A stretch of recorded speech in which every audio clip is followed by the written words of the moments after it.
எல்லா தமிழ் மக்களுக்கும் என்னுடைய வணக்கம். இன்னைக்கு நம்ம கேரளா சமையல்ல இஞ்சி தயிர் எப்படி செய்யறேன்னு பார்த்துட்டு வரலாம். இது ஒரு சத்யா ஸ்பெஷல் சைட் டிஷ் தான். நம்ம ஹெவியா எல்லாம் சாப்பிடும்போது நல்ல டைஜஷன் கொடுக்குற ஒரு சைட் டிஷ் தான். இது ரொம்ப ஈஸியாக செஞ்சு எடுத்துக்கலாம், ரொம்ப ஹெல்த்தியாக இருக்குது.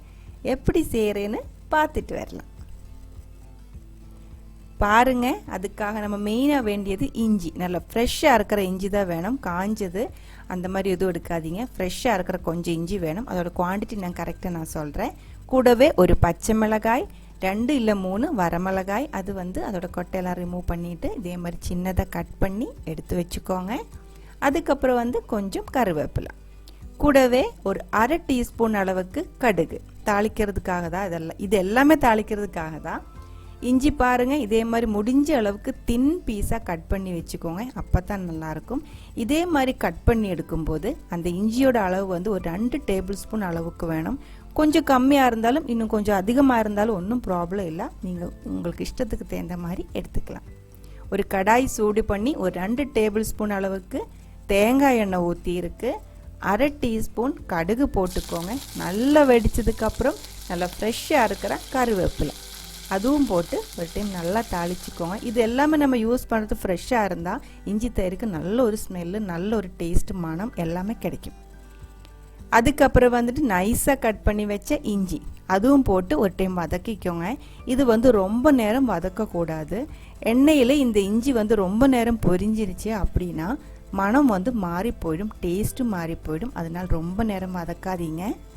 அதுக்கப்புறம் கட் பண்ணி வச்ச சில்லியும், அந்த ரெட் சில்லியும் க்ரீன் சில்லியும் போட்டுட்டு கொஞ்சம் செகண்ட்ஸ் மட்டும் வதக்கி எடுத்தால் போதும். அதுக்கப்புறம் பாருங்கள், தீ கம்மி பண்ணி வச்சுட்டு தயிர் ஊற்றிக்கோங்க. தேவையான அளவுக்கு உப்பும் போட்டுக்கோங்க. அதுக்கப்புறம் தீ ஆஃப் பண்ணிவிட்டு நல்லா மிக்ஸ் பண்ணிக்கோங்க. தயிர் கட்டியாக இருக்கிற தயிராக இருக்கணும். அதே மாதிரி கொஞ்சம் புளிப்பாக இருக்கிறது எடுத்துக்கோங்க. புளிப்பு சுத்தமாக இல்லாத தயிர் இஞ்சி தயிருக்கு நல்லா இருக்காது. அதுவும் ஒரு டைம் பார்த்து பண்ணிக்கோங்க. தீ ஆஃப் பண்ணதுக்கப்புறம் நல்லா மிக்ஸ் பண்ணிக்கோங்க. மிக்ஸ் இந்த லைட்டாக சூடு இருக்கு இல்லைங்களா கடாயில், அப்போது இதே மாதிரி மிக்ஸ் பண்ணும்போது அது கொஞ்சம் அந்த தயிர் லூஸ் ஆகிடும். அதே மாதிரி நல்லா மிக்ஸ் பண்ணி உப்பு புளிப்பு எல்லாம் கரெக்டானதுக்கப்புறம் இது நம்ம பாத்திரத்தில் மாற்றிடலாம். அவ்வளோதான். இது மெயின் சைட் டிஷ் கிடையாது. நம்ம நிறைய குழம்பு கூட எல்லாம் ஹெவியாக சாப்பிடும்போது சைடில் தொட்டு சாப்பிட்றதுக்கு பண்ணுற ஒரு ஐட்டம் தான். கண்டிப்பாக ட்ரை பண்ணி பாருங்கள். உடம்புக்கு ரொம்ப நல்லது, சீக்கிரம் டைஜஷனும் கொடுக்கும். இந்த ரெசிபி உங்களுக்கு பிடிச்சிருந்தா ட்ரை பண்ணி பாருங்கள். ட்ரை பண்ணி பார்த்ததுக்கப்புறம் உங்கள் கமெண்ட்ஸ் எல்லாம் சொல்லிடுங்க. இந்த சமையல் பிடிக்கிற ஃப்ரெண்ட்ஸுக்கு ஷேர் பண்ணி விட்டுக்கோங்க. நீங்கள் இதுவரைக்கும் கேரளா சமையல் கொடுத்துட்டு இருக்கிற சப்போர்ட்டுக்கு ரொம்ப ரொம்ப நன்றி. உடனே பார்க்கலாம் இன்னும் ஒரு ரெசிபியோட. அது வரைக்கும் வணக்கம்.